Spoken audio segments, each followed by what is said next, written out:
오늘도 각 가정에서 주님을 예배하는 사랑하는 성도 여러분들에게 우리 주님의 보호하심과 위로와 은총이 함께하기를 기도합니다.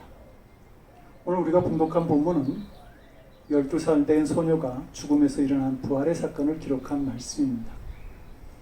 예수님은 3년간의 공생의 기간 중에 3번 죽은 자를 다시 살리시는 기적을 행하십니다. 첫째는 나인성 과부의 아들을 살리셨고, 두 번째는 회당장의 딸, 그리고 마지막 세 번째는 나사로를 살리시게 됩니다. 예수님은 전도활동을 3년 동안 하셨으니 1년에 한 번꼴로 부활의 역사를 행하신 것이죠. 왜 예수님께서는 이렇게 자주 부활의 역사를 행하셨을까? 첫째는 예수님이 그리스도이심을 믿게 하려는 것이었습니다. 예수님이 마지막으로 예루살렘에 입성하실 때에 많은 유대인들이 종려나무 가지를 흔들면서 예수님이 메시아라고 환영하죠. 그 이유는 그들이 얼마 전에 예수님이 나사로를 살리신 그 사건을 보았기 때문입니다. 두 번째로 예수님은 앞으로 일어나시게 될 예수님의 부활의 사건을 미리 알게 하시기 위해서 이 부활의 역사를 행하신 것입니다. 세 번째로는 모든 사람들이 나사로나 회당장의 딸처럼 예수님의 부활에 참여하기를 원하는 그 바람이 있으셔서 이 부활의 역사를 행하셨습니다. 오늘 본문에 일어난 부활의 사건은 회당장 야이로가 예수님을 찾아가면서 시작되어집니다. 그런데 5장 22절을 보니까 이 회당장이 예수님의 발 아래 엎드렸다 이렇게 기록합니다. 당시 이스라엘의 회당은 언제나 말의 중심에 있었습니다. 그리고 그곳에서 예배와 교육과 재판이 이루어졌습니다. 그리고 이 모든 일을 회당장이 주관하였습니다. 그렇게 보면 회당장은 이스라엘의 높은 지위에 있었던 사람이다 라고 하는 것을 알게 됩니다. 그런 그가 예수님의 발 아래 엎드렸습니다. 그것은 그가 그만큼 간절함을 가지고 예수님을 찾아갔다는 사실을 말하여 줍니다. 부활이, 간절함이 부활의 역사를 만든 것이죠. 예수님은 누가복음 18장에서도 하나님을 두려워하지 않는 불의한 재판관이 가난한 과부의 그 간절함을 이기지 못해서 그의 소원을 들어주고 공정한 재판을 행한 것을 비유로 말씀하신 적이 있습니다. 간절함이 만든 역사인 것이죠. 우리의 믿음에도 간절함이 있어야 됩니다. 사랑하는 성도 여러분들은 일주일의 삶을 살아가면서 우리 예수님께 얼마만큼의 노력과 물질과 시간을 투자하고 계십니까?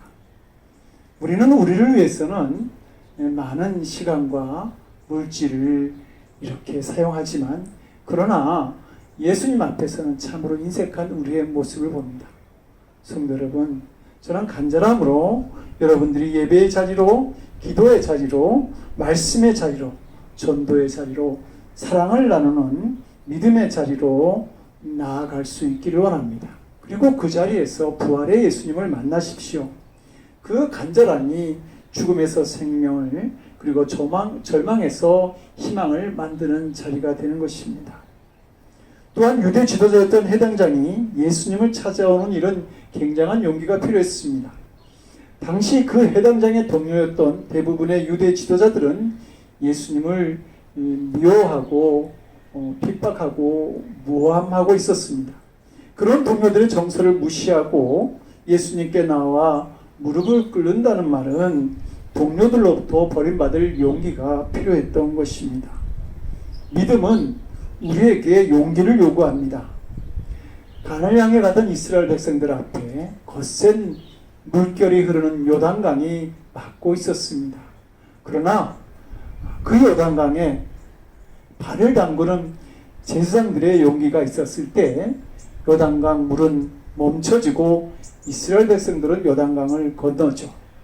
용기가 기적을 만들고 이스라엘 백성들에게 가나안 땅을 허락하여 준 것입니다. 그런데 우리의 진정한 용기는 하나님을 바라볼 때 찾아옵니다.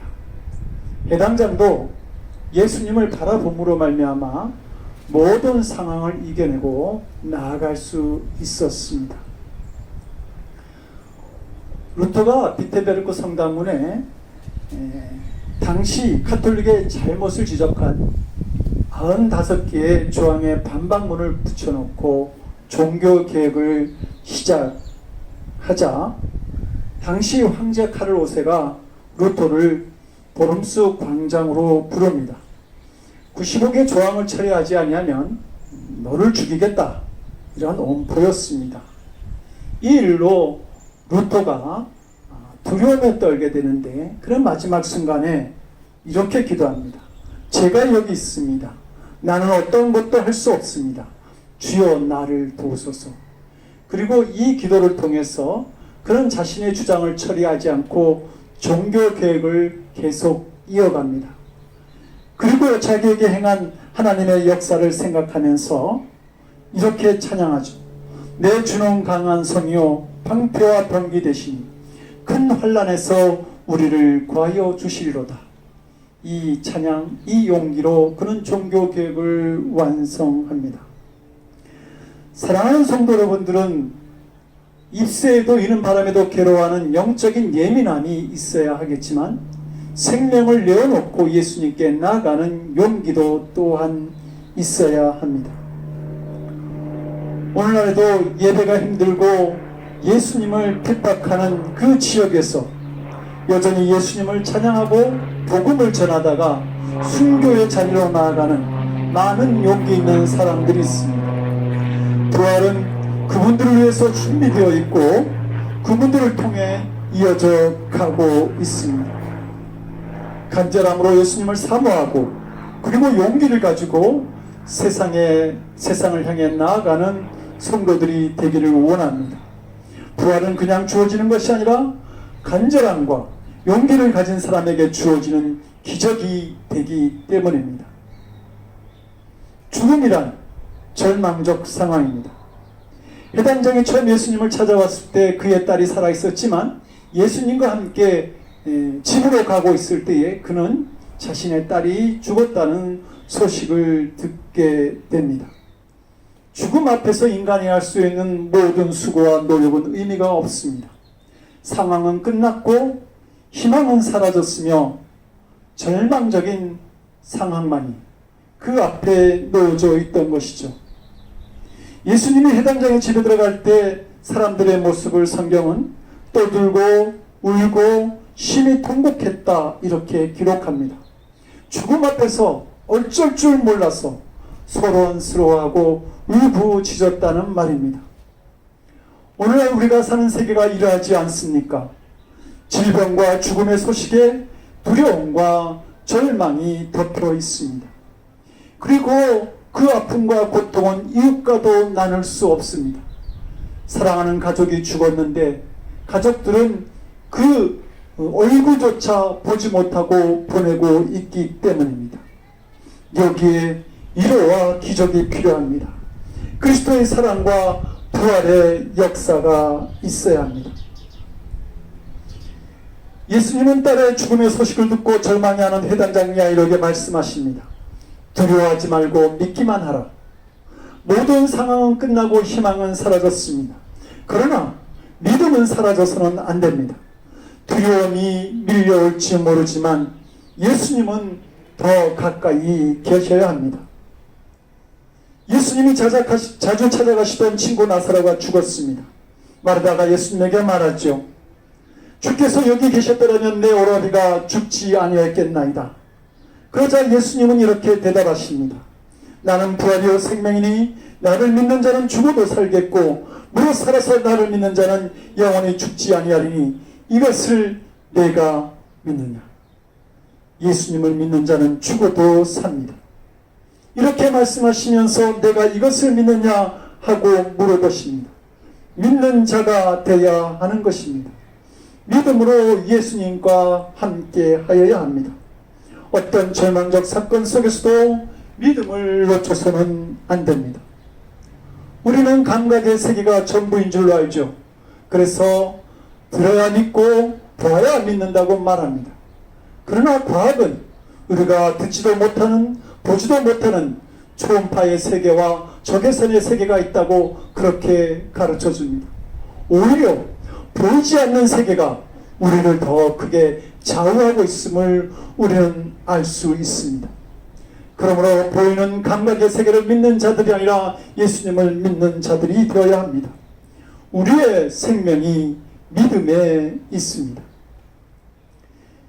이스라엘의 수필가이자 철학자인 아이드 아함은 이스라엘이 안식일을 지킨 것이 아니라 안식일이 이스라엘을 지켜왔다고 그렇게 말합니다.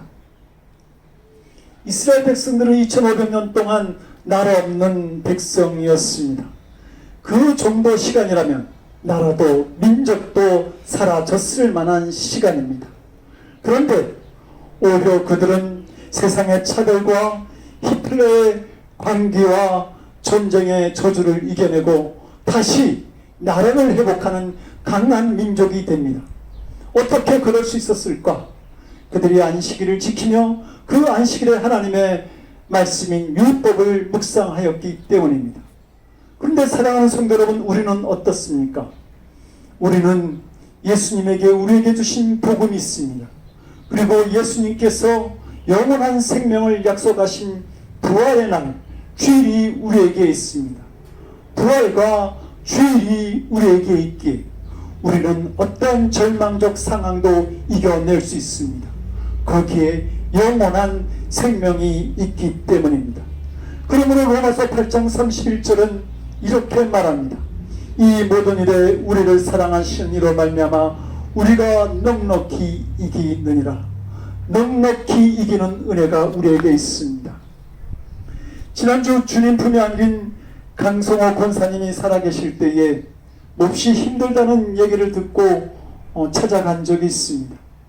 임종 예배를 준비하고 찾아갔는데 오히려 강성호 권사님은 영육간에 강건하신 몸으로 저희를 맞아주셨고 같이 찬양하고 많은 이야기를 나누었습니다.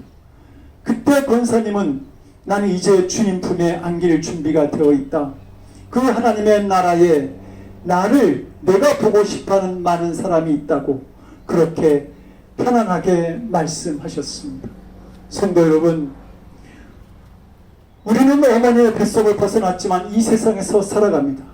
마찬가지로 우리가 이 세상에서 떠나는 날 우리는 하나님께서 준비하신 그 나라에 들어가 살게 될 것입니다. 그러므로 부활이 우리가 입을 옷입니다. 오늘 우리의 길이 되신 예수님이 이 부활의 생명의 길을 열어 놓으셨습니다. 그러므로 지금 부활의 몸을 입는 성도들이 되시기를 주님의 이름으로 간절히 축원드립니다. 함께 기도하시겠습니다. 부활의 생명이 되시는 주님, 우리가 주님 앞에 간절함으로 나아가고 세상을 향해서는 용기 있게 나아감으로 부활에 참여하는 자가 되기를 원합니다. 믿는 자가 되게 하시고 두려움과 절망에서 이기는 저희들이 되게 하여 주시옵소서. 이제는 우리에게 부활의 생명을 주시기 위해서 높고 높은 보좌를 버리시고 이 땅에 오신 우리 주 예수 그리스도의 크신 은혜와 부활의 생명으로 살아가라고 독생자를 허락하신 아버지 하나님의 극진하신 사랑하심과 부활의 생명으로 이 세상을 이길 수 있도록 우리를 도우시는 성령님의 감화감동, 우리 안에 교통하시고 역사하시는 놀라우시는 주님, 부활의 생명으로 세상을 이기며 하나님의 영광을 높이 나타내기를 원하는 거룩한 성도들 머리 위에 저들의 삶의 곳곳 위에 지금부터 영원토록 함께 하시기를 간절히 축원하옵나이다. 아멘.